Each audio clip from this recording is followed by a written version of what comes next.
In a world of remakes and remasters, Are we playing for what was once sacred and cool has now soured and become lame.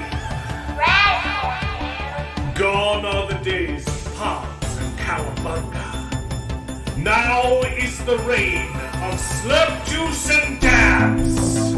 Kids these days don't even know how bad they've got it.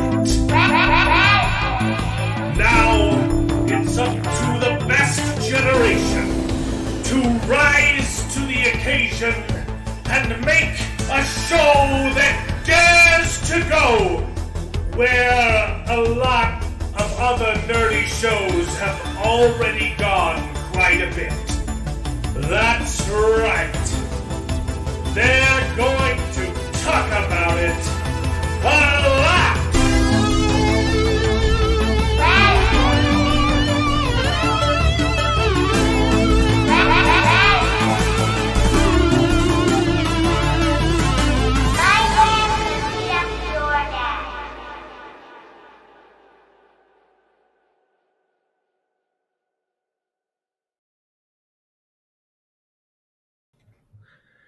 Hello, everybody, and welcome back to the show.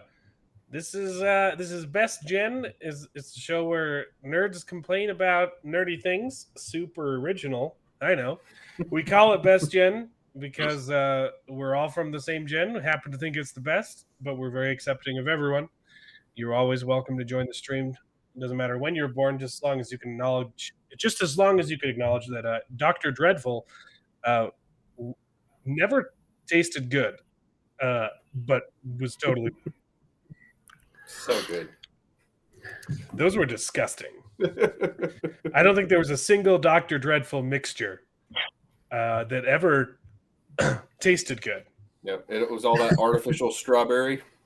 Yeah. Ooh, yummy. But man, when you could make a brain and slice it open and guts would come out and then eat it. Good stuff. Did you ever play with those, Jared? I was gonna say I don't think I ever even played with those. But no. you know what it is, right? Think an easy bake oven, but for boys. This was like a science lab thing. You had test tubes, and you mix the chemicals into one thing, and then you made like this monster concoction that all tasted like a gelatinous slime of nasty. But it was cool. It was That's so fun. yummy. But you know what? I was okay with easy bake oven, so I just used that. The competing brand was like Creepy Crawlies. Yeah. Creepy Crawlers. Okay, Yeah, Dr. Dreadful, it was like a science thing. There was a whole bunch of different expansion packs too that would all add on to this huge, like a laboratory, and you could make a bunch of gummy, gross things. So cool. Yummy. Those were the days. Yeah, the test tube candy, worms and bugs. Yes. Disgusting. Horrible. Just like because they'd have to punch like so much gelatin in those things just to get them to stay together. It was just revolting. Yep. But that was kind of the point. That was kind of the point, right? I still get nostalgia every time I have one of the Walmart brand Smiley fruit snacks. Ooh. If you get the regular version, the red is strawberry. It's the exact same flavor as that Dr. Dreadful stuff. I like the sour. I like the sour back. ones. The sour ones are good, yeah.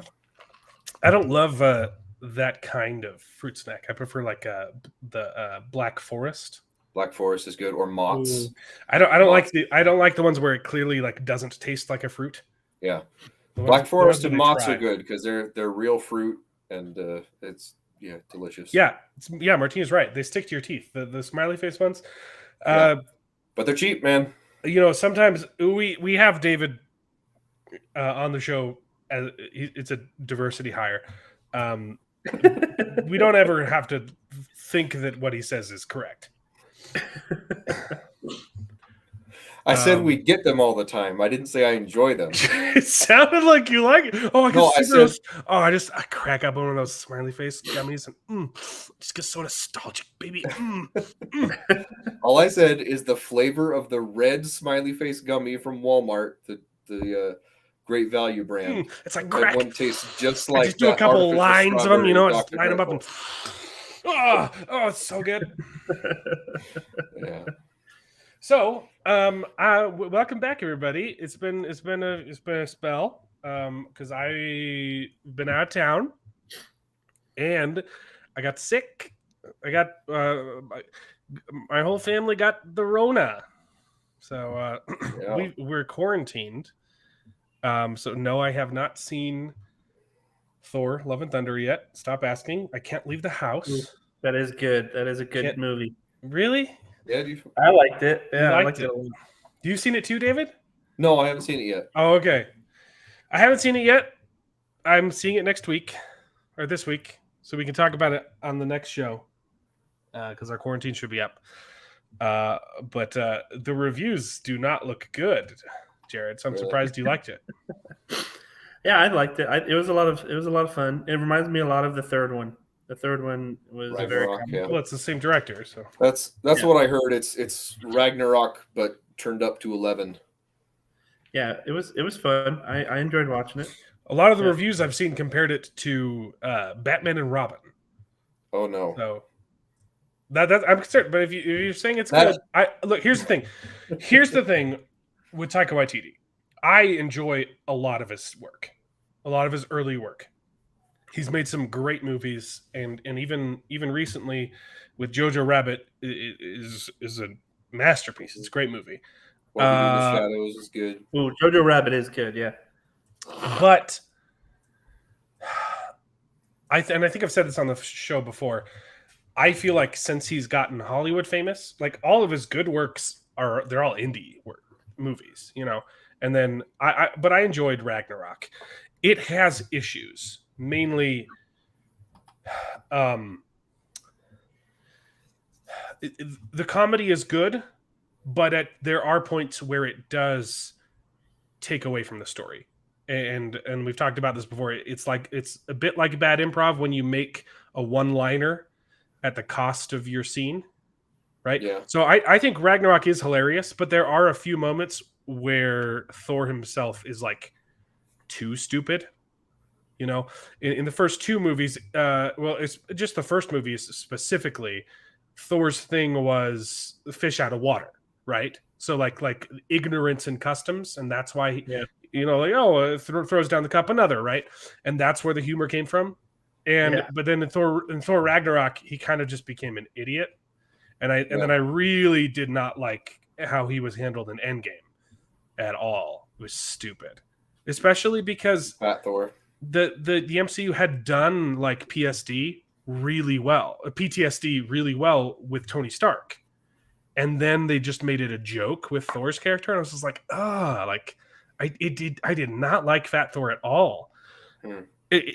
Especially coming out of Infinity Game, where it was like the best Thor had ever been, dealing with grief, and then going back to get to see his mother, and like just juggling the loss of like everything. I didn't like how the next movie was like, haha, see, it's funny because he's depressed. It's like, no, it's actually depressing. Like he lost everything. And his whole thing was that he never gave up hope. So while I enjoyed Ragnarok, I didn't love. I felt like it was there was a bit. It was a bit too much where he's kind of an idiot, and that's what a lot of people have been saying about Love and Thunder. Is that he comes off as a complete moron. So that's what I'm worried about. I'm also worried about the director himself, because I feel like since he's gotten Hollywood famous, he's kind of gone a little bit crazy. Like I watched his TV show recently, and I couldn't finish. I did not like it at all. Our flag needs death. Yeah. I stopped. I watched the first couple episodes. It was good, and then it just got weird. Yes, I stopped watching it because it got gross. Yeah. Like it was just a lot of sexual stuff, and I was just like, I don't need this in my life. And then the other thing that's concerning is this, because he's making a Star Wars movie. You guys know that? Yeah, I've seen something about this. Yeah, and this has been reported on all sorts of outlets, but I chose Screen Rant because to prove that I'm not being biased, because I hate Screen Rant. But even they had to admit, hey, Taika Waititi, when he was making Thor: Love and Thunder, straight up asked Natalie Portman to be in his Star Wars movie. And she said, I've been in 3 Star Wars movies. And he's like, what? Oh, the prequels. Yeah, I forgot about those. Oh no. And this is the guy who's now in charge of Star Wars. So let that sink in. So just like that kind of attitude stuff, like he clearly I guarantee you he hasn't seen all of the MCU movies. So that's why I'm worried going into it. But I'm Well, scared. we'll see. It was enjoyable. Okay. And we can talk about that more when we actually, We'll talk about it next week. I don't know why we're talking about Thor already. I don't know if I'm gonna have a chance. To Why'd see you bring it up, next Jared? week. Stupid. I just said I'd see I the don't movie. know why. I just saw it. You brought it up, actually. Yeah, I just said yes, I saw it. So yeah, we'll talk about Thor next week. The Dark. I've been watching The Dark Winds. I've never even heard about this. Please. What service is that on? That sounds interesting. I like period pieces. I like historical fiction. Dark Winds. So Amazon Prime. I've been watching a lot of crap though because I can't leave the house and I just want to sleep all day. So AMC Plus. I watched all kinds of stuff this last week. And I want to talk about a lot of it, but we can talk, but there's a lot to cover. We've got a whole bunch of bad takes. We even have another grievance to air this week. If you're new to the show, you can. We have a new segment called "Air Your Grievances," where in the live chat right now you can give us one of your problems, and we will air it on air. And tell you who's in the wrong, who's in the right, who needs justice. So you can, but we've got one of our own today. And hey, how did your wife take that last one? Did she see that? Oh no, my wife doesn't watch the show. I know, but I thought you'd probably show it to her, be like, "See, this is what they said." Nah, I'm not gonna give her validation. You guys didn't agree with me. Why would I show my wife that? I know. That's why I was wondering what she thought. I know. You guys are just too scared of her. Too scared to say she was wrong. We all know who wears the pants in that relationship. Hey, I'm just trying to be. You guys wear pants? Trying to see all the different point of views. But also, a quick reminder: go sign the petition to renew Raised by Wolves because it makes me sad and I'm depressed. Link in the description. Not currently, but I'll put it there later. So, what do we want to talk about first? Raised by Wolves. I've got another incredibly nuanced, which is basically just an offshoot of bad takes. Yeah, please, it's so good. Let's just open up talking about Raised by Wolves real quick. Yeah, because episode 6 is amazing. It's really good. I watched it last week though, so you'll have to refresh my memory. So Sue is hearing voices saying to go plant the seed. Oh yeah, okay. And she goes and steals the box, and then father finishes building grandmother, and she lights up. And no, that was forever ago. But she starts talking in this episode, and Mother finds out about it. Mother finds out that Father's been seeing another android behind her back. So good. and she shuts that down because it could be dangerous. And then Sue goes in to torture Marcus and punches him, and Marcus goes, "I know that punch." And then she's like, "Hey, I'm going to get you out of here because I'm hearing the voice of God now too." And then which I thought that was a little bit strange because last episode she said, "I acknowledge that this is Soul, but Soul is not God. Soul is but something." Then Soul saved her son's life. Right. Yeah. Well, but it was after that she said that. It was after she saved his life that she's like, "Hey, I know that I don't believe in soul, but I do believe that there is something that is." But she does believe that it's good, and it's telling her to do some stuff. Right. And then Tempest gives birth. That was crazy. Which is that was the sad. best part of this whole season. She gives birth, and she goes to the ocean. She goes to the acid ocean so she can give birth and toss her baby into the acid because she hates it. Yeah. Because she was violated. And it's oh my goodness, there's like a bunch of noise going on in the house. So she gives birth and sees the baby and realizes she can't do it, which is I don't know if anyone, if you've ever had that experience. I mean, obviously not wanting to kill the baby, going it right, but if you've ever seen, you've ever given birth next to some acid water and then had a de-evolved mermaid human come and absorb it into, like, oh my gosh, when that happened, I'm just saying there are a few moments in my life that you never, that are just absorbed into your brain and you'll never forget. The birth of your children is like it's there always, and just seeing that human life for the first time is incredible. And so I love that the show tackles this very nuanced discussion about abortion. Is she wanted to get an abortion, basically, right? Because she was violated, but then seeing that it's a human life and seeing like I can't do this, I thought that was beautiful, and a super like pro-life message about how sacred humans are, even if it's one you really, really don't want, because it will remind you of a very bad person. The sins of the father don't fall onto the children. Yeah. So it was very. And then it gets taken away from her after she's decided she wants it into an alien chest cavity. Holy crap. And it's like she's like trying to hold on to it, and it's grabbing her, and the acid is burning her arms. It's just such a visceral scene. I freaking love it so much. She decides she wants to keep it, but it's too late. Yeah, that was heavy. And if you do notice, the whirlpools are created by the holes. We talked about that earlier.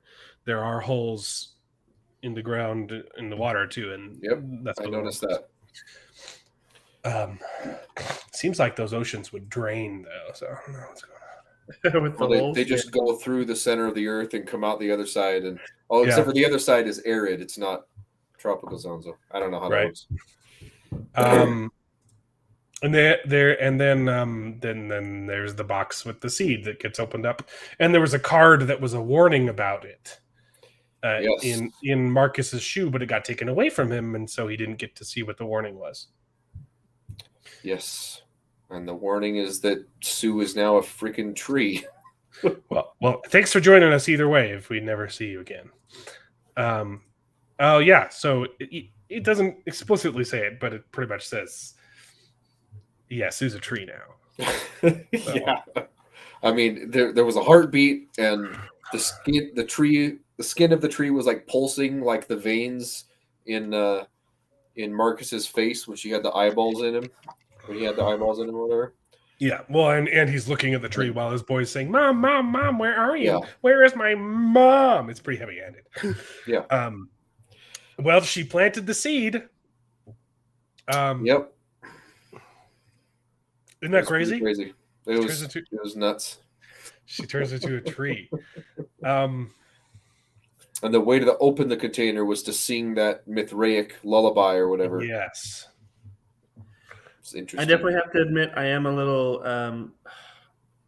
I hate that what this means is I'm probably going to have all these questions and none of them are going to get answered.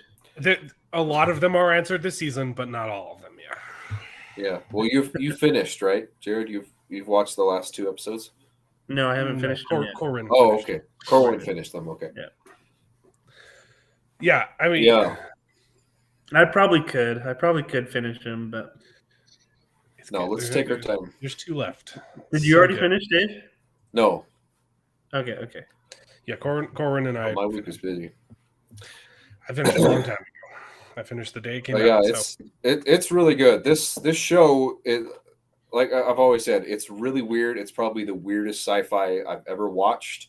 And there are moments that like, okay, this is a little bit too weird for me, and then it just grabs you. I don't know how to explain it. It just gives you a little bit of intrigue, of mystery. Like I want to finish it. I want to see where this goes. Even though it's and then so weird. the other thing too is it's like, okay, the snake seems like it's some sort of protector or like guard over the seed because it could you sense see it reacting. it could sense that it was being opened, like it was either being hurt or it needed to get out to protect the seed or to prevent the seed from being grown. I don't know. We don't know what. Yeah, we don't know. We don't know why. Alan knows why. It's probably going to be some parallel to the Garden of Eden. It's going to be some fruit of the tree, and he's the serpent. But obviously they're drawing biblical parallels there. Yeah, it's very sad because Sue is one of the best characters, and she's the tree now. Pursue fruit, yeah. That fruit was disgusting too. It's very similar to a Mexican fruit. Yeah. Well, it's pretty similar to like dragon fruit, but also like guanabana. Yeah. Except that's white instead of purple on the inside. But yeah, there are fruits that look like that. Yeah. I mean, it's obviously not exactly like that. Right. It's like a brain nut. Yeah. Exactly. Yeah. Yeah. Go to different countries and you'll find weird fruits. My favorite is it's called man fruit or yucca. But it's like this big and it's spiky, and you crack it open and it's the messiest thing ever because it starts bleeding like this white like glue that if you get on your hands is impossible to clean off. But then you like tear open the fibers and you find these little yellow balls that have seeds in them, and then if you eat the ball, it tastes like juicy fruit gum. Huh. It's so good. Interesting. But it takes it's so hard to harvest. Yeah. You can get that in Hawaii as well, but it's real expensive there. It's dirt cheap in Mexico. Yeah. A lot of these exotic fruits don't keep very well, so that's why they're not sold around the world, because you can't transport them. They go bad or they you also can't mass produce them as well. Right. Because a lot of them are very specific to tropical zones. And exactly. That's why you can't find fresh goji berries anywhere. They're always dried in the U.S. Mm-hmm. Anywho, yeah, Raised by Wolves is great. Super good. I'm excited for you guys to finish because it's super good. Yeah, I'm excited, but I'm also sad because it makes me sad. Yeah, but I think it's still possible someone might pick it up. Yep, it's still going. They keep raising the bar because they keep hitting their goals. Yep, on there. So go sign it. People have have signed 10 minutes ago. It's a beautiful, beautiful show, and it deserves. It's the best. Well, it's not on TV anymore, but when it was on TV, it's by far the best, like the most well-made piece of television that was currently airing. It's got some good story to it. I like the story. Yeah, Sue becomes an ant. Yeah, no, but just the craft behind it, like the visual effects, like there's money behind it, and they're using it wisely, and it's just so clever, and the writing is so intriguing and so like deep and like steeped in actual ancient lore and stuff. Like it's crazy. Oh, speaking of which, we skipped over the part where they were analyzing grandmother, taking apart her code and stuff, and they found out that basically she's like a necromancer, like an old ancestor of the necromancer or something, which I called from the beginning. But she's got some other hidden feature in there that they didn't reveal.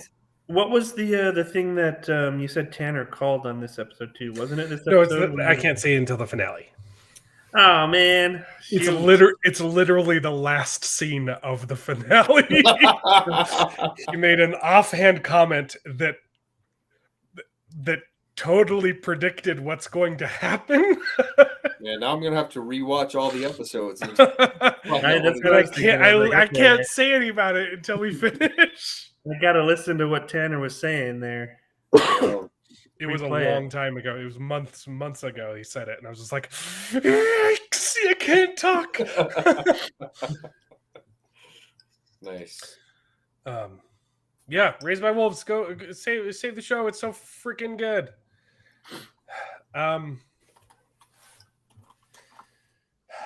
Should we do some bad takes? Let's do it. Okay. Yeah. Let me get these takes. And also, I was able to watch Stranger Things, so if we did want to talk about that, we could. Yes, I do want to talk about watch that.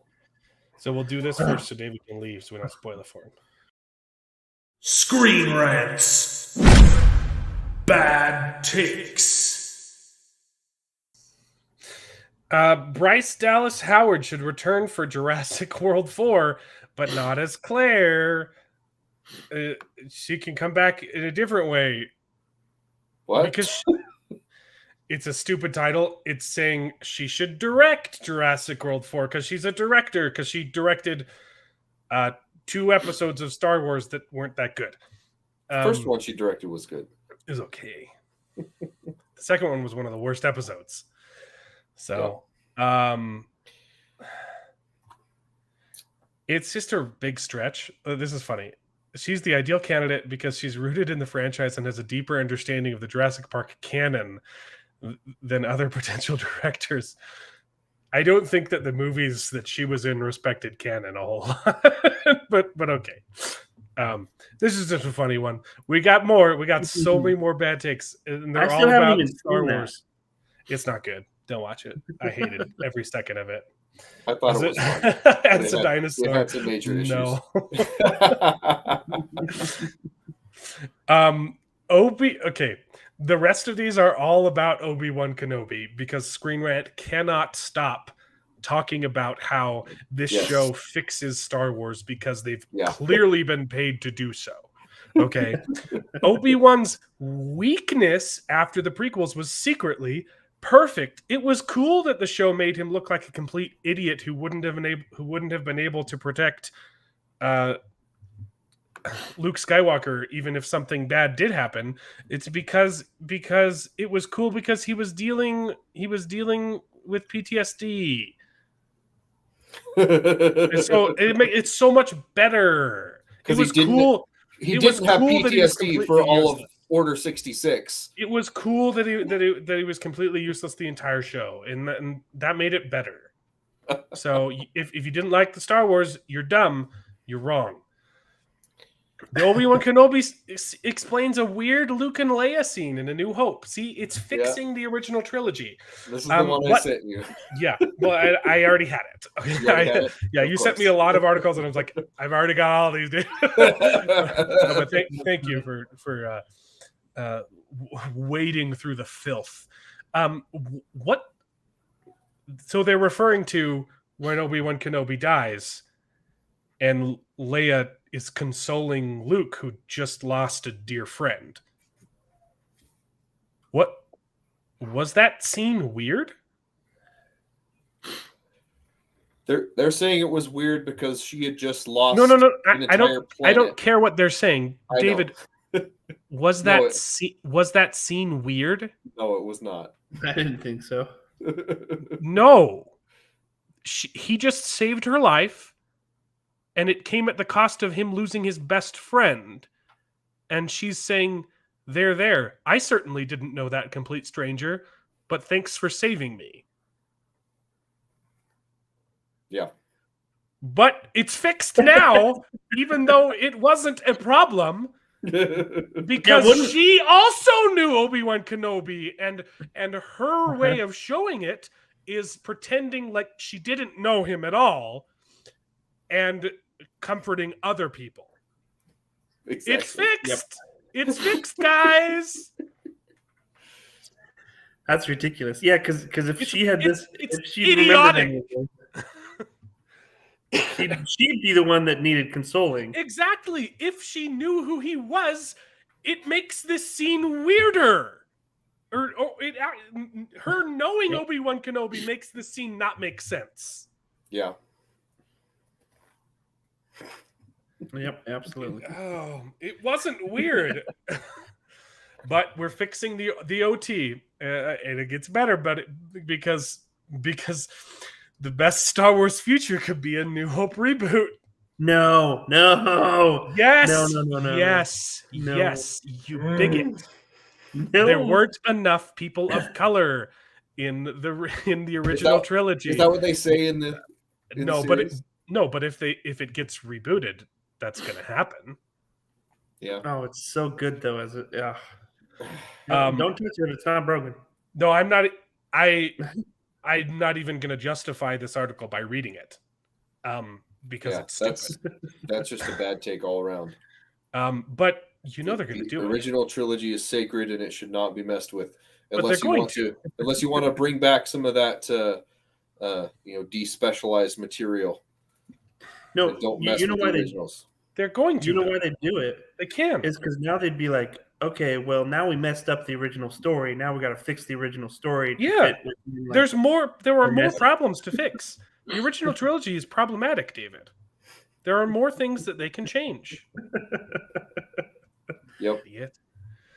And then this is weird because it's the complete opposite take. Obi-Wan Kenobi season 2. We have a bad feeling about this.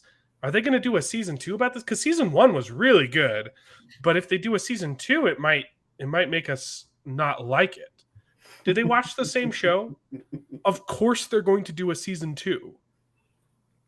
It literally ends with a cliffhanger saying, "Hey, I'm going to go do more things." Of course, they're going to do Kenobi season 2. Yeah, and my issue with that, other than on the surface level of milking more out of this crap, is where else are they going to go? Like, they already faced up against Vader. You can't do that again. So who's going to be the big bad? They're going to do Darth Maul, and they're going to rip off Rebels again. They already ripped off Rebels in this one, and they're going to do it. They're going to rip off the other good scene in Rebels with Darth Maul. I don't know, that animated sequence is. We already know that Darth Maul shows up, so that the thing is, we already know Obi-Wan Kenobi's story.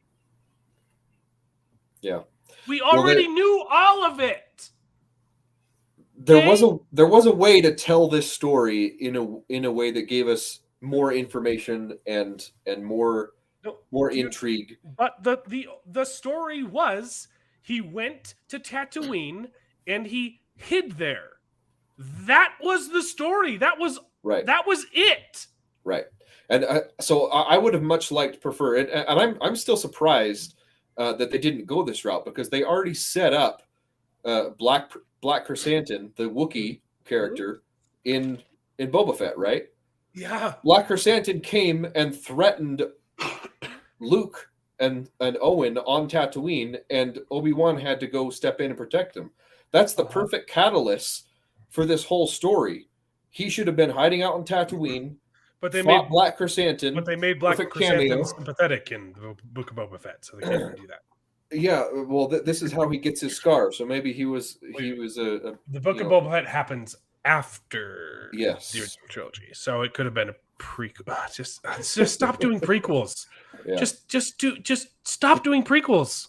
No one likes them. Yeah, they need to go far out in the future, or far out in the past where they can't screw anything up there either. Like if you go to Old Republic, or if you go to, well, I don't want them to touch Old Republic at this point either. No, I don't want them to be in charge of Star Wars. Hey, what's this? Corwin's playing video games instead of Corwin. Get over here! Did you see that notification just pop up? Yeah, Corwin, you're supposed to be on the show. That's hilarious. That is really funny. Gonna get a swift talking to.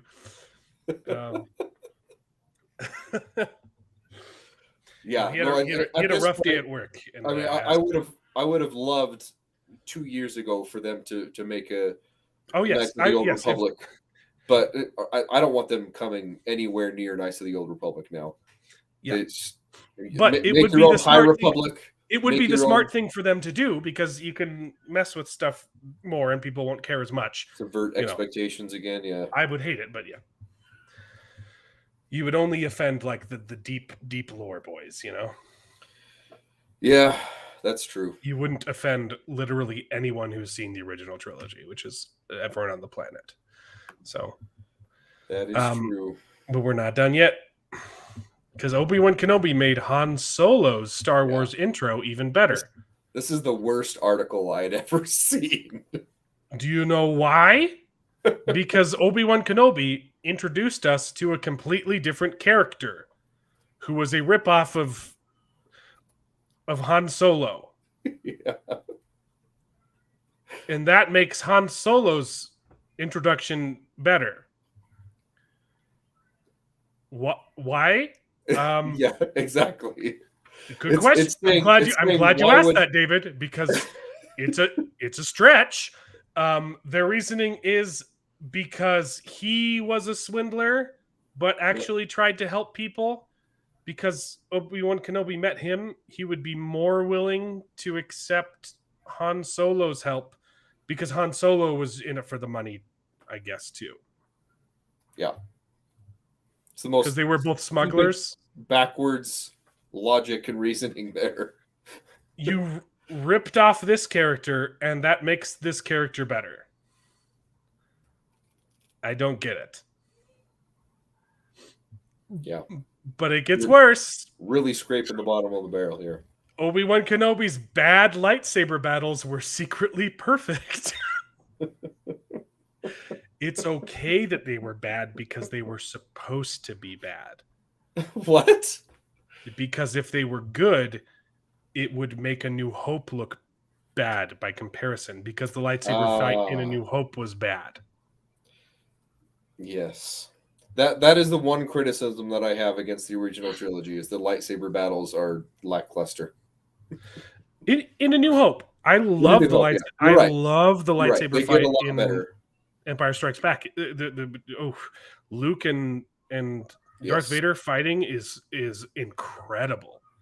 And then in the third one, it's not as exciting because Luke's specifically there to not fight, and he's kind of just, But still, it's really interesting storytelling, not as interesting of a lightsaber fight. But Empire Strikes Back, baby, that is a good choreography fight scene. So this is bad. Wait, no, it's good, but it's you can't tell that it's good because it's a secret that it's good. If you didn't know that it was good is because you're too dumb to realize that it was actually secretly good.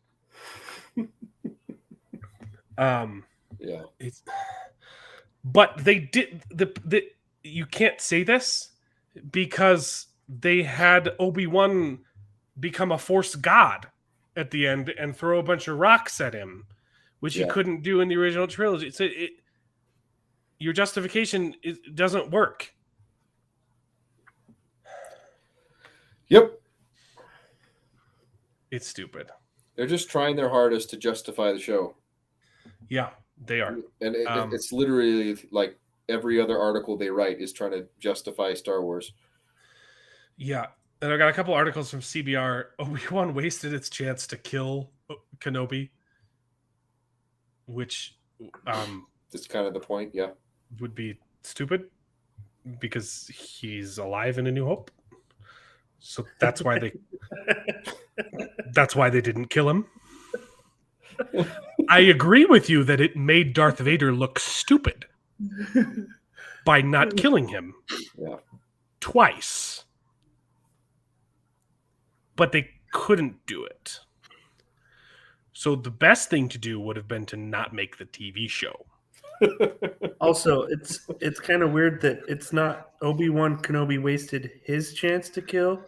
It's Obi-Wan Kenobi wasted its chance. Yeah, to kill. the show That's bad wasted no. It's saying the TV show Yeah, I know. wasted its Oh chance yeah, okay. to Okay, kill Obi-Wan Kenobi. Yeah, I see. Okay, yeah. Yeah, it's a dumb way of saying it. Yeah. Well, But it's just also, a subtitle. Obi-Wan Kenobi did waste his chance to kill Darth Vader. Yes. So it's confusing because they both wasted their chance, Jared. So I understand why you're stupid right now, right? But it's okay. It's okay, Jared, because it's okay to be stupid. You didn't realize that the lightsaber fights were good. Oh, Okay. my bad. Okay, But as an intellectual, I knew that the bad lightsabers are. I knew that they were good. Oh, okay. But you were too stupid to realize it. Yeah, I didn't realize they were secretly good. It's okay. It's okay, Jared. Bad. You're a dumb. Okay. It's okay. It's okay. You're the average Star Wars fan.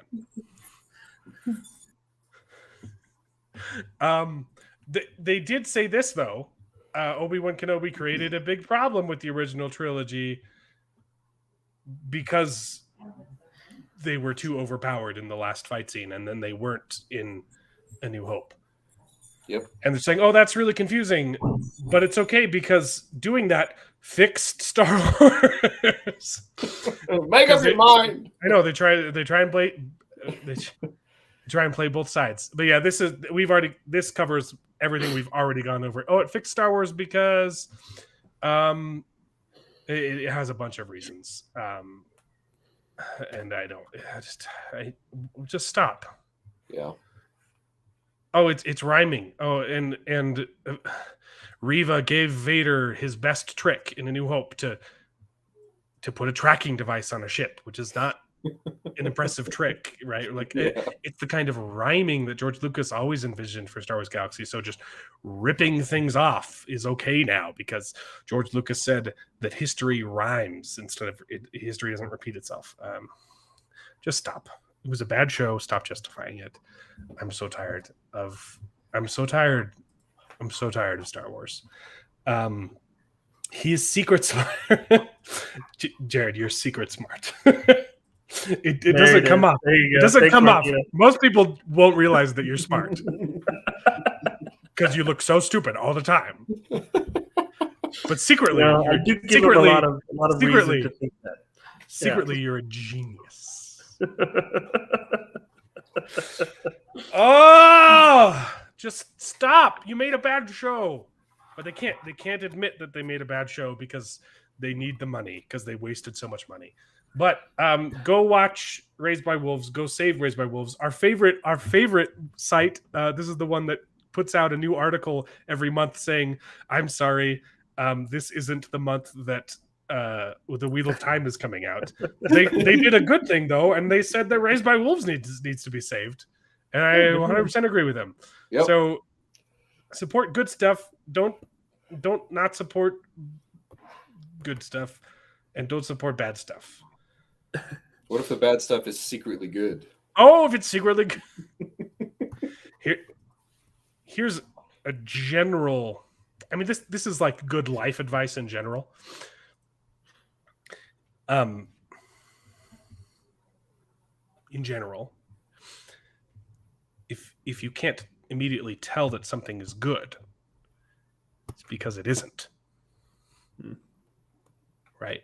If you have to come up with convoluted ways to justifying why it's okay to like something, it's probably because it's not good, not because it's secretly genius. That's a good way to think about it. Good rule of thumb. Yeah. If something is good, you will watch it and say, "Hey, that was really good. I liked it." Because that's what good things are. They're good. You don't have to talk yourself into liking good things.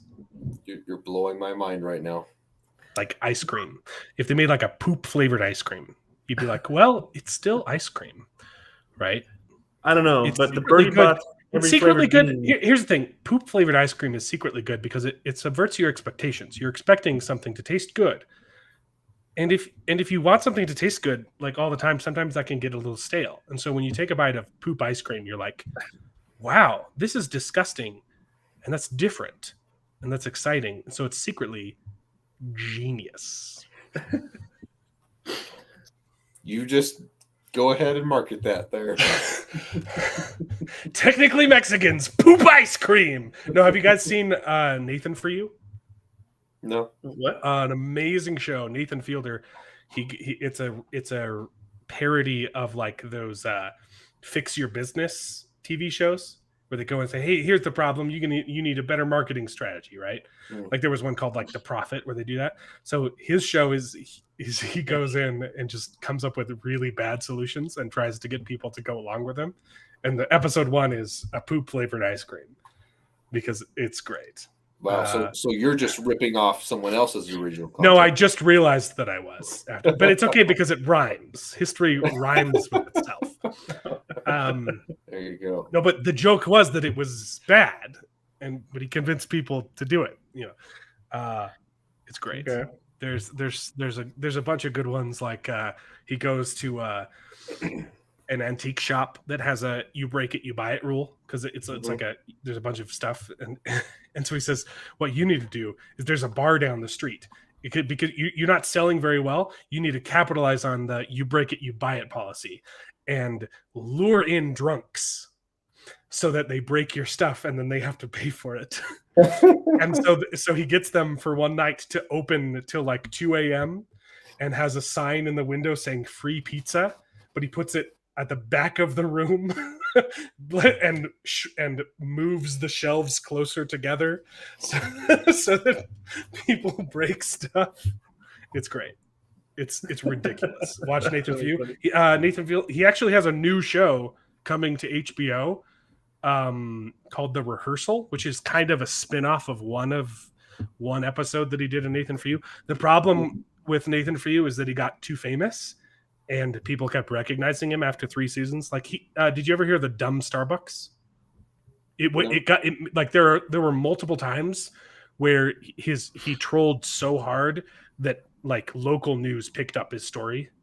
Really? Like one of the episodes was like a weight loss thing. He was talking to a moving company. They weren't getting enough business, and so he said, "You need to make this a weight loss thing, and then." You won't have to pay people to be movers. People will pay you to be movers. And so he ghost writes a book called The Movement, where he like gets a before and after of this guy and he gets him to pose. I lost all of this weight with the movement, and all I did was move boxes. Right? That's good. It's genius. He's the ultimate troll, and this went nationwide. He was on like Good Morning America talking about the movement, and he just hired this bodybuilder, but he just keeps the premise is like he comes up with an idea and then keeps going down the rabbit hole and keeps trying to like cover his tracks. And so he's like, look, he's talking to this guy he got off Craigslist to be the face of the movement, and he's like, people can't see you working out at the gym where our cover is blown.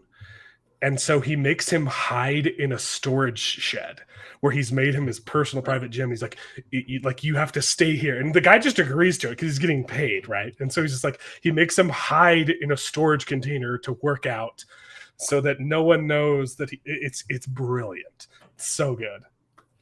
Nice. But he got too famous, so he had to stop doing it. He did. That sounds awesome. The dumb Starbucks was just a regular coffee shop that wasn't getting enough business. And he says, you need to come up with a brand that looks almost like Starbucks. And you can get away with it if you make it a parody, because copyright law doesn't affect like parodies.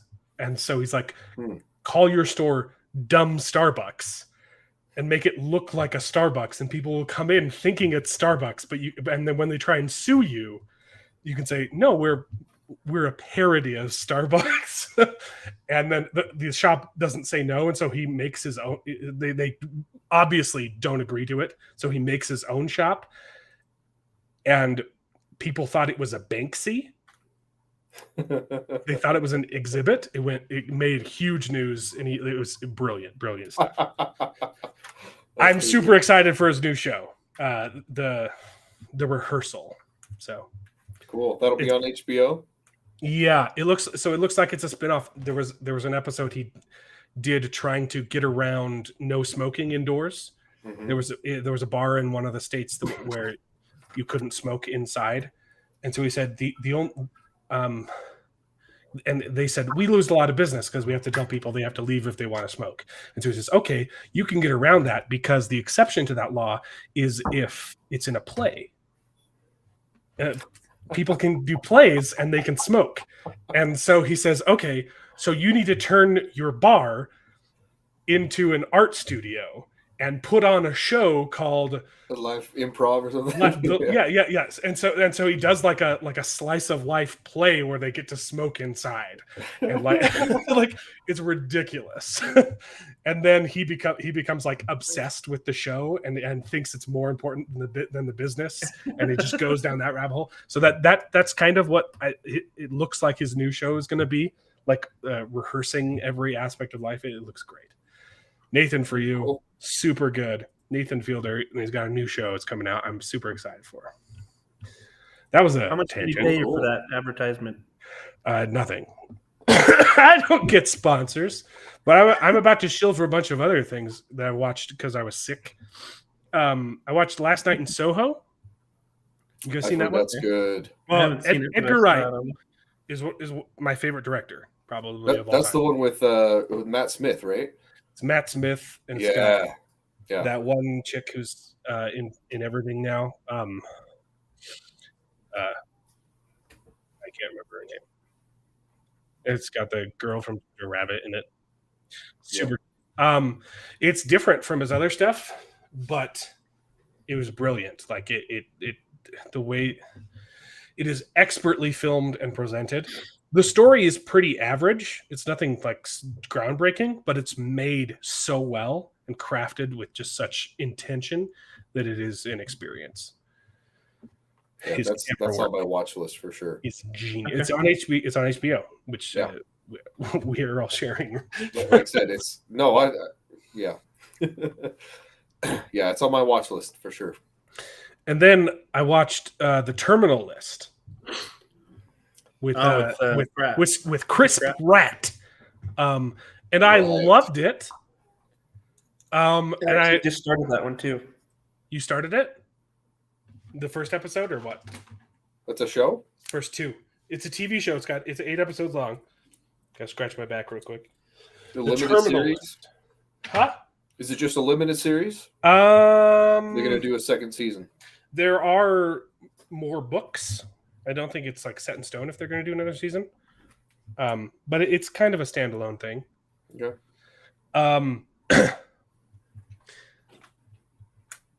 It's great.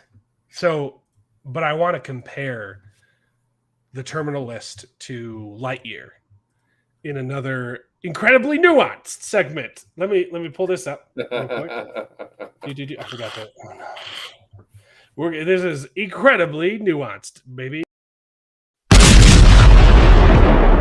Incredibly nuanced. Okay. This is our new segment, Incredibly Nuanced, where we talk about incredibly nuanced topics without getting into any of the nuance. And this week's topic is politics in media, specifically the LGBTP movement. So Buzz Lightyear, this is a tale of two attitudes. You have Lightyear and you have the Terminal List. We mentioned this a little bit last time. For some reason, Disney decided to make the entire advertising around Lightyear focused on politics. Right? It was a huge thing that, hey, we put in a gay outside from the trailers, but we put in a gay kiss and we put it back, even though China wanted us to, even though they took it out and then decided to put it back in, right? But not only that, like they kept repeating, like, "Hey, we're making this a little political, right?" The worst part was the interview with Chris Evans. Did you guys see this? I read his quote. I have to reshare because I need the audio. So hold on. Share screen. Share system audio. Okay. It might echo while we do this, but it'll be quick. Okay, here's what he had to say. This was like they made their entire marketing about how big a deal this was. So here we go. Can you guys hear this? Whenever you do something about Is it working? Okay. Yep. Whenever you do something about representation or diversity or whatever, there's always pushback. How would you counter that, I suppose? Well, the real truth is those people are idiots. I think throughout history, you can see every time there's been social advancement as we wake up. The American story, the human story is one of constant social awakening and growth. And that's what makes us good. And when that happens, there's always going to be people who are afraid and unaware and trying to hold on to what was before. But those people die off like dinosaurs. And so, I think the goal is to pay them no mind, march forward, and embrace the growth that makes us human. I would say to those people, just like with Buzz, refurbish your idea of tradition. Understand that it's to infinity and beyond. It's time to move forward. It's time to accept and look and enjoy all the faces that have always been there. You know what I mean? They always been a part of the picture. You just try to paint them out. So that's also what this is about. It's about this is what it looks like. This is what it's always been, and to infinity and beyond. Yes. Okay. That's right. I did hear about that, and then that basically had a lot of people didn't want to watch it after that. Well, okay, and then so the director of Lightyear is lashing out at fans because it's lost a bunch of money, right? And here's the thing: I think it looked like kind of a good movie. Seeing the trailer, it looked pretty good. Aside from the stupid cat. I was going to go see it. I actually had free tickets to go see this movie. And then they turned the marketing into a political thing. They said, hey, if you don't agree with our politics, you are an idiot. And your kind will die off like the dinosaurs. Look. I am a deeply religious person. I have personal beliefs. And I know that a lot of people don't share those beliefs. So I don't shove them down people's throats. Okay? With LGBT stuff, okay, you can do what you want to do, but you don't have the right to tell me how to feel about it. Yeah. And if you don't agree with us, you're an idiot. That's not the way to move forward. The second part is you're putting it in a kid's movie. If this was any other movie, it wouldn't be as big of an issue. But if you're putting politics into my kids' movies that I don't agree with, I'm not going to take my kid to see it, especially if you tell me that I'm an idiot. Yeah. I probably would have seen Lightyear if it wasn't for that. But the director is confused. I don't understand why people didn't see my movie. I don't get it. People are steamed about the movie, about the film. We only get 1 to 2 science fiction movies a year. So I don't know why people are so upset about it if there aren't very many. First off, it's a kid's movie. Okay. We're not upset about a science fiction movie that you made political. A lot of science fiction movies have to do with politics. Yeah. But you made a kid's movie political and you told us we're idiots if we disagree. That's why people didn't see your movie. I love this take, the short. So a bunch of people, I loved Lightyear. I don't know why it has bad reviews on IMDb. The short answer, it's much like the second chapter of The Hobbit. It mainly has to do with trolls. The second chapter of The Hobbit was awful.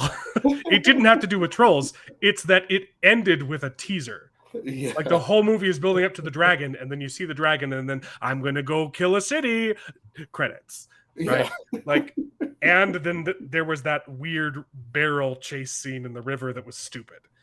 That was so weird. Oh, it was ridiculous. So dumb. Right? Okay, so first off, your understanding of the Hobbit movies are terrible, but like that's not why people didn't see your movie. Okay, right? Yeah. I just had a look at the numbers. Ratings for Lightyear are significantly higher from people who have seen the movie than people who haven't. Yes, because you told people not to see your movie. You told them that they were idiots. So the only people that have seen it are the people who didn't care and liked it. Of course, you can't rile people up and then get upset when people are riled up. Right. And he had another tweet, which is funny. Why do you have to insert politics into science fiction? And then listed a bunch of science fiction movies that are about politics. First off, these are about fake politics. And you were just trying to say that it wasn't political. Yeah. But now you're saying it's okay that it's political. You have to like this. That's not how any of this works. And if you're talking about Star Trek, yes, Star Trek talked about political topics, but it didn't tell you how you should think about them. Exactly. It introduced things and said, here's one side, here's the other side. It's really open. It's open to the audience what you feel about it.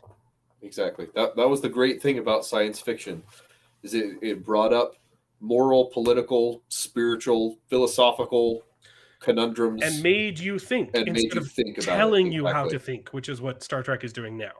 Yeah. Which is why Orville is so much better than any Star Trek that they're putting out these days. Yeah. One of the So replies said this thing like, but I thought you were just barely saying it wasn't political, and now you're saying it's okay. But yeah. Did we lose Jared? Yeah, it looks like he ducked out for a bit. Internet. Right. Okay, so that's one attitude. Piss off your fan base and then get confused why they don't want to see your movie. Here's another attitude. Jack Carr, the writer of The Terminal List and producer on the show, said, "We did not make The Terminal List for critics. We made it for the people in the arena. Enjoy the ride." With a picture of the critical score, which is very low, and the audience score, which is incredibly high. That's usually an indication that it's a good film. The critics have been tearing this show apart. Really? Saying it's an unhinged right-wing revenge fantasy. I watched the whole show. They go out of their way to avoid politics. Yeah. There is nothing political about the show. They don't even mention that there's a lot of politicians in the show, and they specifically leave them ambiguous as to what party they belong to. Okay. The theme of the show is that absolute power corrupts absolutely, and the people in power are corrupt. Okay. Okay. But it doesn't say, hey, these are Democrats and they're bad. It doesn't say these are Republicans and they're bad. It just says these are people with power and they've gone corrupt. Yeah. They don't even use the terms right or left in the show. But critics are tearing the show apart saying, oh, it's this huge conservative propaganda. And their reasonings are, it has too many American flags. And it has guns. Okay. Wow.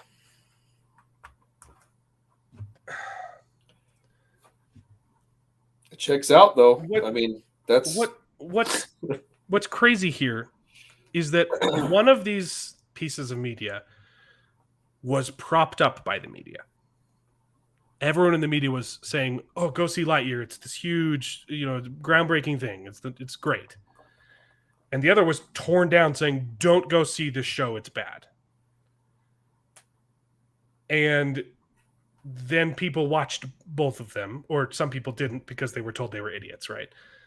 Like, do you see the difference here? Yeah. This is a good way to act. Hey, we made this TV show for the people watching it. We made this show for the fans. So it doesn't matter that the critics didn't like it because the people who watched it liked it. Yeah. Which you could have said for Lightyear too. You're right. You could have had this same attitude. You said, "Hey, look, we're pissing off everyone who doesn't agree with us." But the people that watched the people who watched it, if you actually look at the reviews, the audience score for Lightyear is similar. It's high. Really?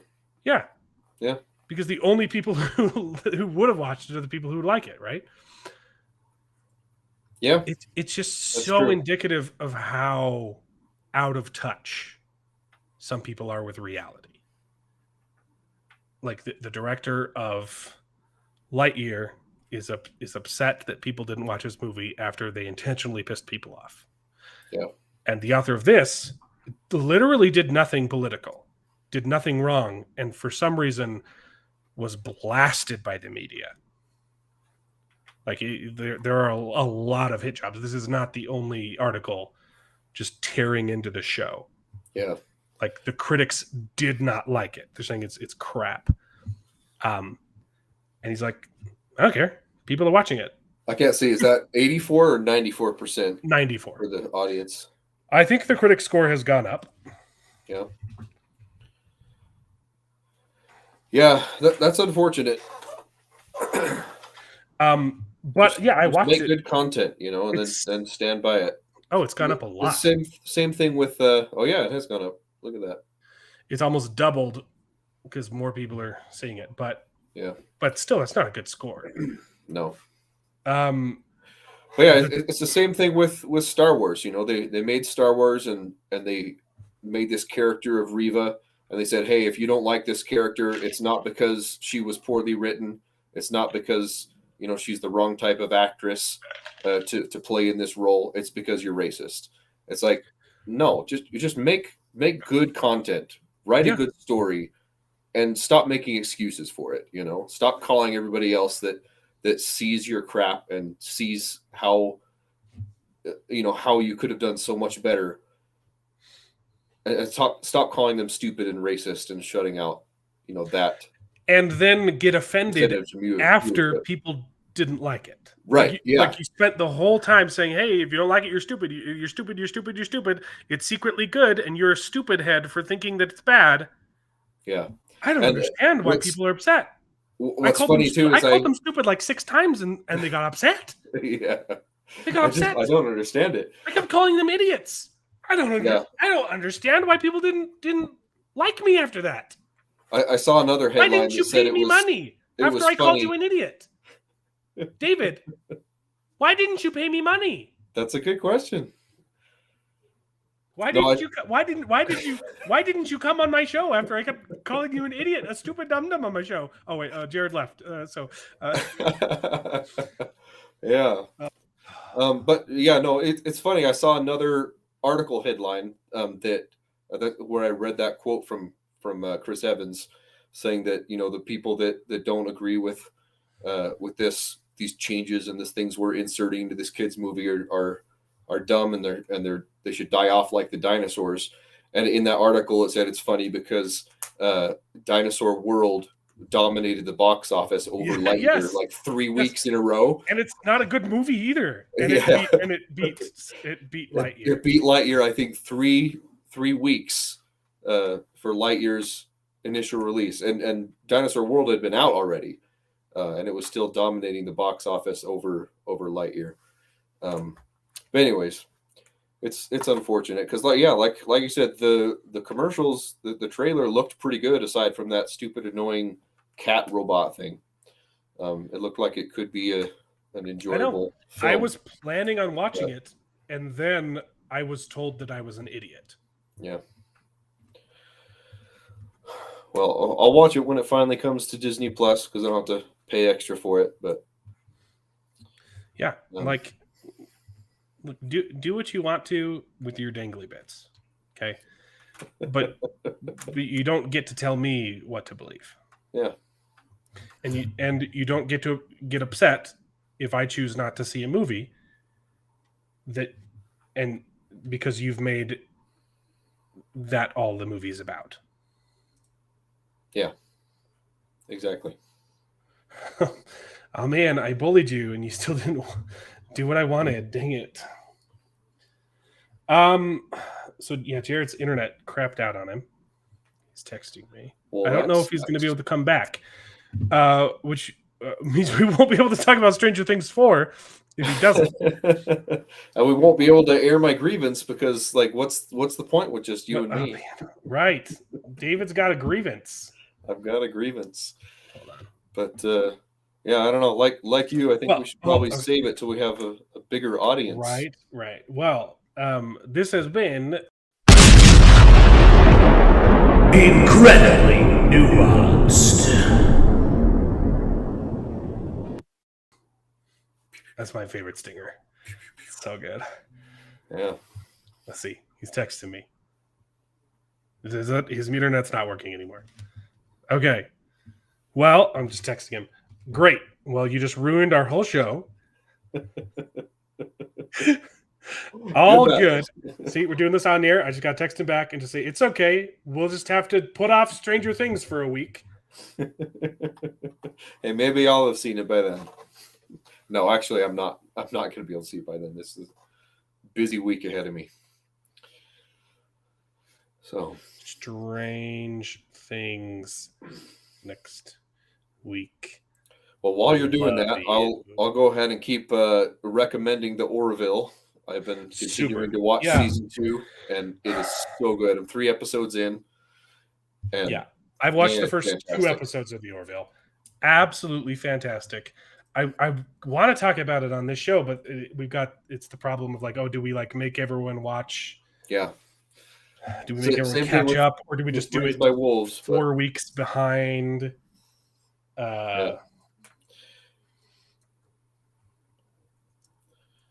What's if we're talking about whose views are going to die out, it's probably not going to be the group of people that reproduces in bulk.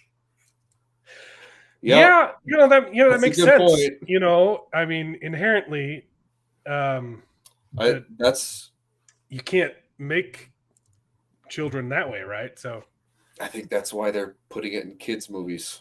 Yeah. Just saying. Yeah, his internet is down. Bummer. Yeah. Well, go watch Raised by Wolves. Go watch Orville. I liked Stranger Things 4. Have they huge improvement? Did they finish the second part of the series? Because they split season 4 into 2 parts, right? Yes. Part 2 is out now. Okay. It's good. So it's much better than seasons 2 and 3. That's good. It unfortunately still has to deal with. I mean, you've seen season 3, right? Yeah. They still have to address the Russians, which is the worst plot line. Yeah. Right? It was so stupid. Season 3, like Russians in season 3 just makes no sense. It's stupid. Yeah. And because they brought it up, they still have to address it this season. And so that's a little bit painful to get through. But they kind of get rid of it at the end. So it won't be a thing come season 5, which is good. Well, as far as you know, then there's going to be the underground bunker that's underneath the other previous underground bunker. Oh, there's a bunker underneath the bunker. There's always another bunker. There's a 10-mile bunker underneath the 10-mile bunker. So it's a 20-mile bunker. Yep. That's the one. I season 4 much better than season 2 and 3. It gets pretty close to the glory of season 1, but it's dragged down because it has to address problems introduced in season 3. it's a little bit long. It probably doesn't need to be as long as it is, but I liked ultimately I liked the longer length of episodes. And there's a choice at the very end that I think is lazy and predictable, and I personally would have preferred a different thing to happen because they've already done it several times on the show. Oh no. It was done well, but I personally never would have written it that way. Right? So it's more of a nitpick. Someone gets taken over by an evil power. No. No. And my other big gripe is that everyone is madly in love. Well, they are teenagers now. They started off the show as kids. They're freshmen in high school. I don't know if you remember what it was like back then. Yeah. But Awkward. there used to be this thing called a crush, which is you'd get a crush on someone, and then the next week you'd get a crush on someone else. But all of these characters in Stranger Things are paired off with their soulmates freshman year of high school. Yeah. It's a little bit ridiculous. They're professing their undying love for each other, and it's literally every character. Yeah. That stuff doesn't happen until sophomore. It junior makes year. sense. Not It makes sense with the older kids' storylines, right? With Nancy and Steve. Mm-hmm. It feels natural there because they're seniors. They're graduated. Like yeah, that's when people start thinking about that kind of stuff. But you've got these freshmen. You know, you got Mike, who's paired up with 11, and they're professing their undying love for each other. And you're like, yeah, sure. And you got Max and shoot, what's the kid's name? The basketball kid. The redhead? No, the black one. The black Oh, kid. right. I forgot. What's his name? Oh, Max is the redhead girl. Oh, okay, right. I always forget her name. Lucas. Lucas. I was looking it up, but I yeah. didn't get there. Lucas. You got Max and Lucas who are like so deeply in love that like a breakup is just the end of the world. Which that part is true. Like even when a crush ends, you're like devastated for a day, right? And then like you get over it, right? So like that part just that's and again that's like a personal preference, I think. But it also feels like they're kids. Just let them be kids for a bit. I agree with you, but the thing is with Stranger Things, the kids have never felt like kids. Like from the very first season, you know, they were swearing like adults. Dustin is the only one who's believable because he just wants to play Dungeons and Dragons the whole time. Yeah, right. And he's like he has a girlfriend, but his is more like a crush. Oh, you know, she lives in a different city. Like we text every once in a while, right? Yeah. Like that's kind of how that stuff worked. That was the best part of season 3 is the Mormon the girlfriend. call. The call they're singing the never-ending story. That's good. It was great. Yeah, but like Dustin is the best character of the kids. Dustin is by far the best one. Yeah. Because he actually acts like a kid. All the other kids they're so in love, and it bothers me a little bit. And then, you haven't seen any of season 3? I haven't seen any of season 4. Season 4? Okay. All right. Well, I can't even talk about that then. Yeah. Like I said, someone changed their Netflix password, canceled it. Well, someone's daughter kept signing me back up for Netflix. Like so I had to change the password. I don't know how that's possible because when I clicked the Netflix button, it said, "Hey, you're not signed up." I was on vacation. And I got an email saying, "Hey, you just signed back up for Netflix." And I called my wife and said, "Hey, did you sign up for Netflix?" And she's like, "No." And then I logged in online and I looked at the history and it says someone in Orem logged into your Netflix. And I'm like, "Oh, well, I don't live there, but I know someone who does." Yeah, sorry about that. This is so funny though. It was worth the money because it was so freaking funny.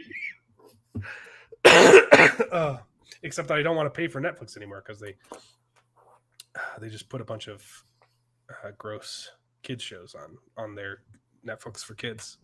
Yeah, but I heard about that. Yeah. So, I like Stranger Things 4. It has some problems. It has some things I wish they didn't do. It was a little bit lazy. And there's a thing at the end that's kind of confusing, and the timelines don't quite match up. And I'm like, I don't get this, but I'm excited for season 5. It's huge improvement, huge step up from 2 and 3. Yeah. Also, go see The Terminal List. I freaking loved it. I didn't think it was going to be like everyone was hyping it up because it turned into a political thing. Even though is that in the theaters or is it streaming on? It's on Amazon. Okay. I kind of wanted to stay away from it because it had gotten hyped a little bit, and people are like, it unwittingly turned into a political thing because they tried to say that it was. Yeah. And the author's like, this has nothing to do with politics. I just wanted to make a cool show for the fans. Yeah. And they're like, this is this right-wing nut job thing. And then a lot of the right-wing people who I watch on YouTube are like, oh, it's really good. It's really good. And so I'm like, is it though? Or are we just jumping on this bandwagon because people hated it? And I watched it and it's fantastic. It's super good. Chris Pratt is incredible in it.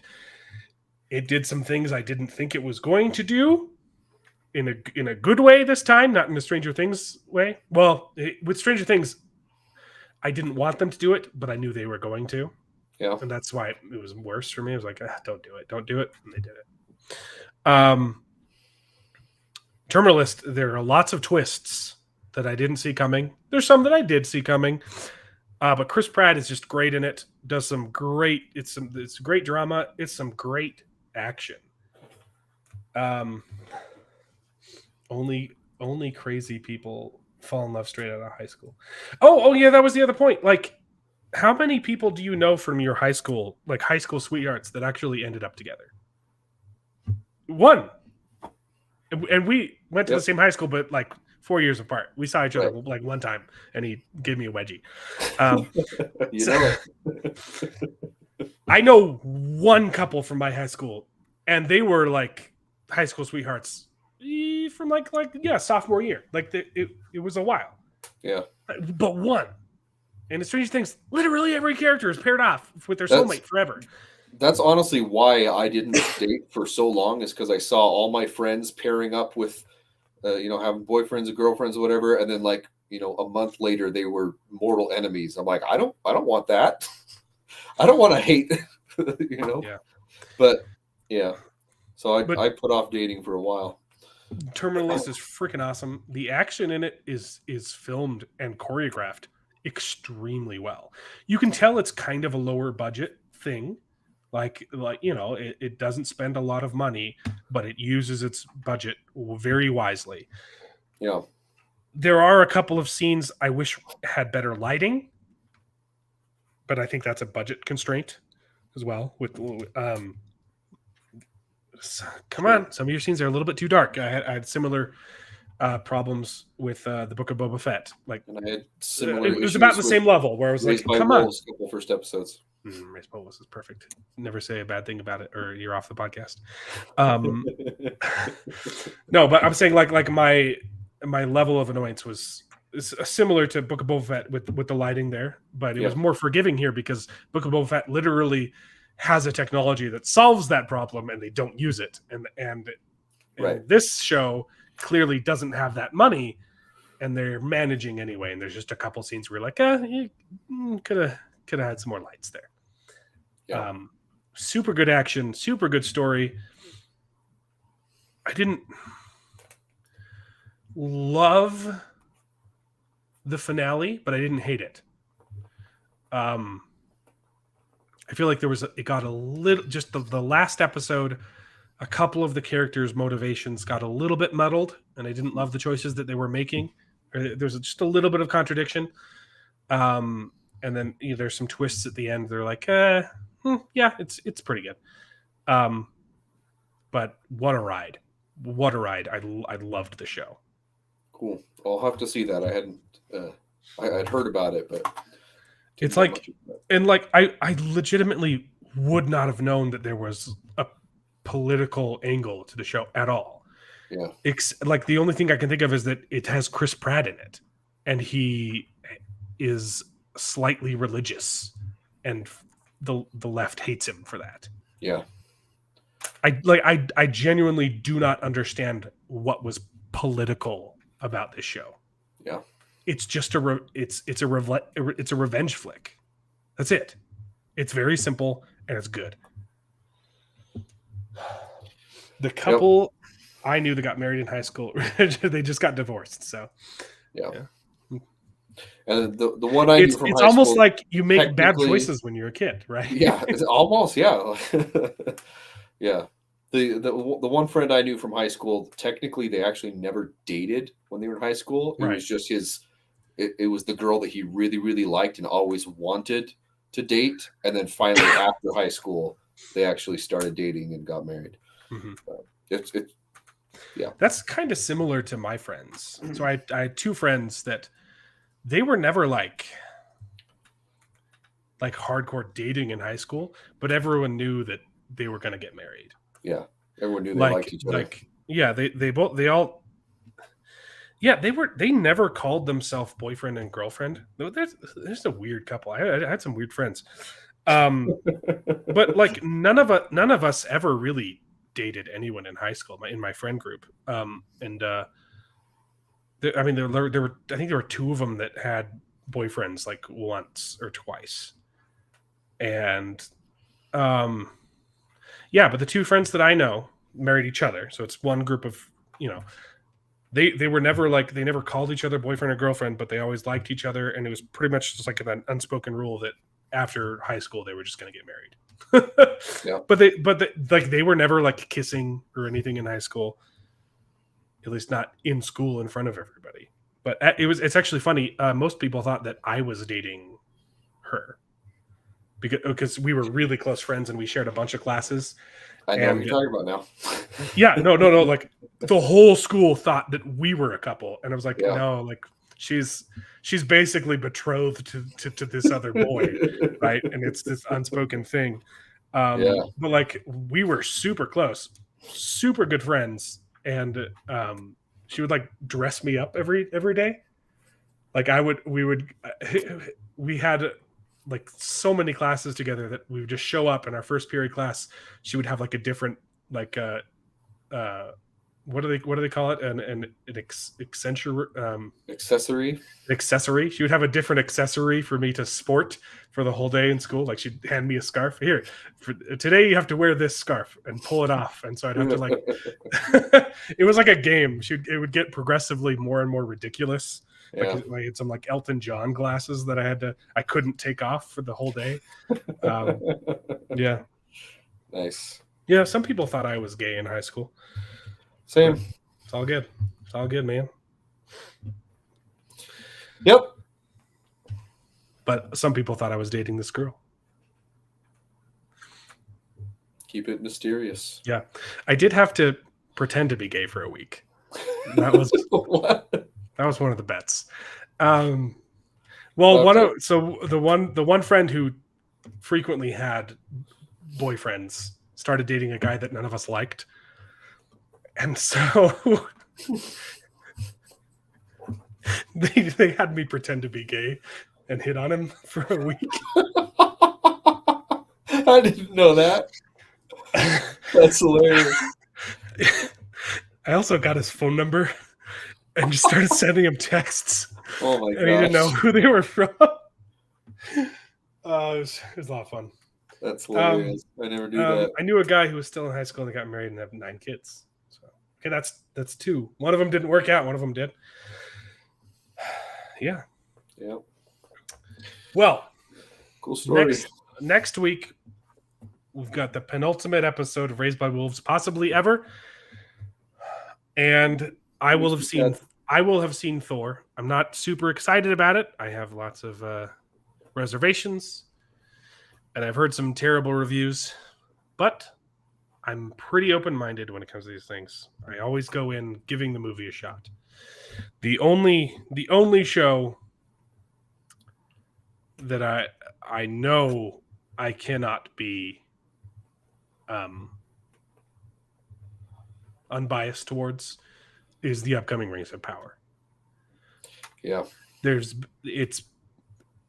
been so much bad blood already calling the fans idiots. Yeah. They just keep digging their hole deeper and deeper. Like I'm usually like very reserved. I'm like, look, even though there's a bunch of stuff surrounding this thing, I go into it trying to like it and giving it a chance. With Rings of Power, it's the first time I'm going into that show expecting it to be bad, kind of wanting it to be bad so that it will be over. I might be proven wrong still, but this is the first time I'm going into a show with an agenda, basically. Yeah. At this point, they've dug themselves in so deep and have stated explicitly that this is not Tolkien's Lord of the Rings. And in a similar vein to that, the Wheel of Time season 2 is on thin ice. If there are certain problems that are not fixed in season 2, and I don't see how they could fix them, I'm done, and I will be a strong advocate against it. But I gave that show my heart, and it burned me. Season 1 burned me hard, and I hope it will be fixed. I'm 99% sure that it won't. Yeah, but you're on thin ice, Wheel of Time. Ooh. Thin ice. You hear me? Martina, that's good one. Touche. You got one on us. I'm an incredibly influential YouTuber. I have almost 600 subscribers. Okay? And I'm telling you, Wheel of Time, you mark my words. Do you not cater to my demands, I will not like you. We're coming for you.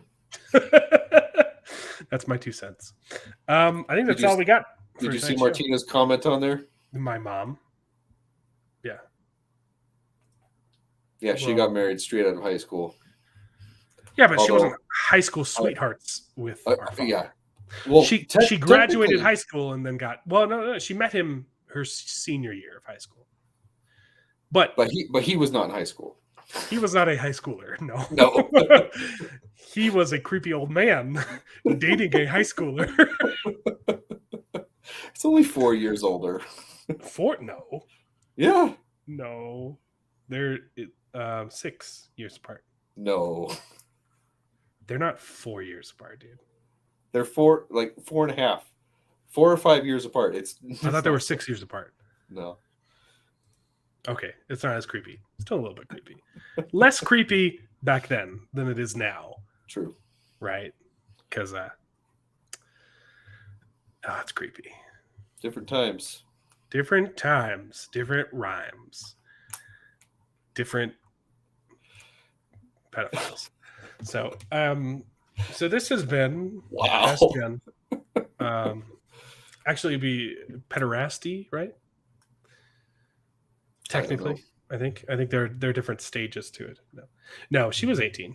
No, she was 17 when they met, and then she turned 18, and then they got married.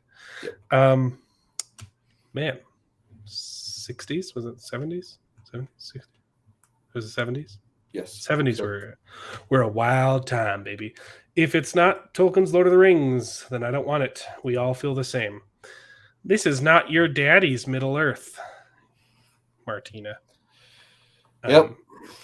They've gone on the record saying it. I don't know why you do that. Yep. And they're going to be like, I don't know why people are upset about our show. George R. R. Martin literally said that. I don't get it. I don't get why people are upset about Lord of the Rings show. Yeah. When they said, hey, you're stupid. Yep. Exactly. I saw a comment, an interview from Peter Jackson when he was making he said, the Lord of the Rings. We made this for the fans. He specifically was asked the question about inserting more modern politics and ideas into the thing, and he says, "No, that's not what Tolkien wanted. We wanted to bring his vision to life. We don't want to change it. We don't want to manipulate it to be more reflecting of our times." And that's exactly the opposite of what they're saying now. It's such a shame that they rushed The Hobbit too. Yeah, because it should have been 2 movies. It would have been perfect 2 movie. And they should have let him do it the same way he did the Lord of the Rings. They should have let him do practical stuff instead of putting everything on green screen. Yeah, it could have been amazing. Yep. Martina's saying it should have been 5 movies. Yeah, 2 movies would have been better. 1 probably would have been best. But I don't know. I didn't hate the first one. The first one was like, okay, it's a little different. The first one was fine, and most of the second one was good, but the third one was just fluff. It was all fluff. It was like 6 pages from the book. Yeah, it's like what is this movie? The first one, it should have ended when they got to the Dragon's Cave, when they got to Lake Town. Lake Town. Yeah, and they're about to go up to the Dragon's Den. That's where the first one should have ended, and then have the second one with the dragon and the battle, and cut out all the stupid extra CGI battles. And can you imagine though the lengthened 5 armies battle? Can you imagine being so ignorant and thinking that anyone who disliked the Hobbit movies was a troll? Yeah. It's night and day, the difference between The Hobbit and The Lord of the Rings. One is a masterpiece that will live on forever. And it's some of the books. As some of the greatest movies of all time. I prefer the movies to the books. Yeah. They're both fantastic, and they both make each other better. But I like watching the movies more than I like reading the books. And in The Hobbit, people will see once. Yep. I bought all of them on Blu-ray or DVD. I haven't seen them since. It's night and day, the quality difference. And to actually have an opinion, to think that the only people that possibly could have disliked the Hobbit movies are internet trolls. Those same trolls that dislike my movie. You are clueless. You do not have either of your feet in reality. You are living in a clown world if you think that that is true. Yep. And it's crazy because Lightyear looked like it was a good movie. Like Jared from the show, Jared too, said he liked the movie.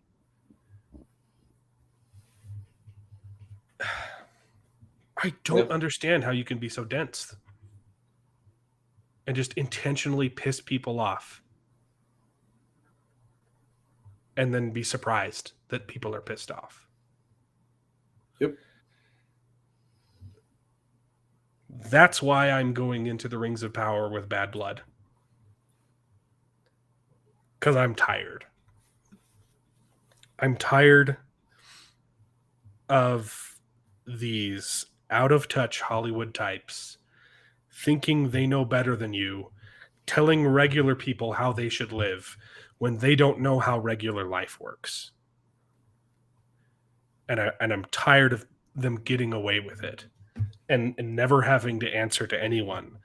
I hope that that the Rings of Power loses Amazon a buttload of money, because then maybe they might wake up. Yep. And Amazon will have a clear night and day difference. Example, they'll have the terminal list, which they made. They'll say, hey, we made this for the fans. Critics tried to tear it apart and people still loved it. Hey, we made this Lord of the Rings movies. I don't know who they're making it for. Yeah. We made it not for the fans. We told the fans that they're stupid. And then it didn't do well. Huh. Maybe we should do more of this. Yep, I hope. Well, Hollywood makes me sad, but I'll always be here to complain about it. So we'll see you next week when I complain about Thor: Love and Thunder.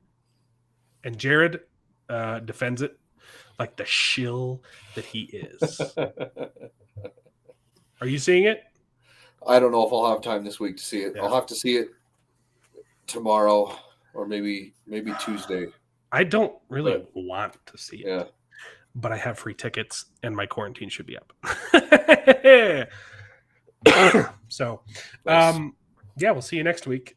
And where we'll hopefully be able to talk about Stranger Things, like was advertised in this episode, and air some grievances, like was advertised at the beginning of this episode. But we'll see you around, everybody, and stay frosty, my friends. You can get strawberry frosties at Wendy's. Yes. I tried one. It was really good. Is it? It's the best flavor. I don't even like strawberry ice cream that much. I would always pick vanilla over strawberry. Yeah. Do you know how many years our father has been Oh commissioning? yeah. Our dad is like, he's literally sent them letters saying, please make a strawberry frosty. Well, and before that, the vanilla one, they used to just have chocolate, and every time you went into vanilla is Wendy's, better than chocolate. Oh yeah, by far. Strawberry is better than both of them. It's so freaking good. Every time you went into Wendy's, they used to have a little "How do we do" form and little suggestions you could drop in the box. It's Jared too. Strawberry frosties. They're so good. Yeah, I've been wanting to try them. I haven't tried them yet. We are ending the episode because other Jared's internet crapped out, and so we haven't even talked about Stranger Things season 4. We're putting that off another week. So. Yeah. We'll see you. We'll see Jared 2 next week, hopefully, and we'll see Jared 1 and maybe some Corwins. Yeah, and I won't feel so crappy. I've been in my sickness. I'm seeing Thor this week. I have not seen it yet, but in my naivety, I was like, "Oh, I'm sick. I can't leave the house for a week. Maybe I'll get a lot of work done." And then I just wanted to sleep and watch TV all week. So I watched. Hey, well, that's research, right? That's getting work done. I don't even think I talked about all the things I watched. I watched Zero Dark 30. Freaking good movie. So that was the leap, right? So it was Last Night in Soho. Yeah. And then in the recommendations for that one, I watched another war movie. I can't even remember all the things I watched. It's a blur now because I've been sick and out of it.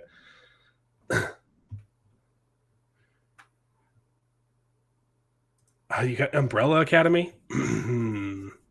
Yeah, the first season of Umbrella Academy was good and intriguing. The second season was really not as good. I don't know. And I've heard even the fans didn't like season 3.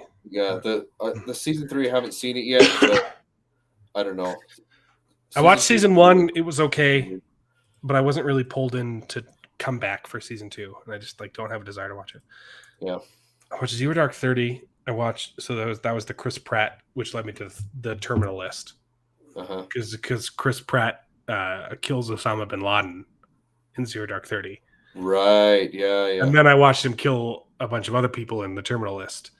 And I watched Last Night in Soho.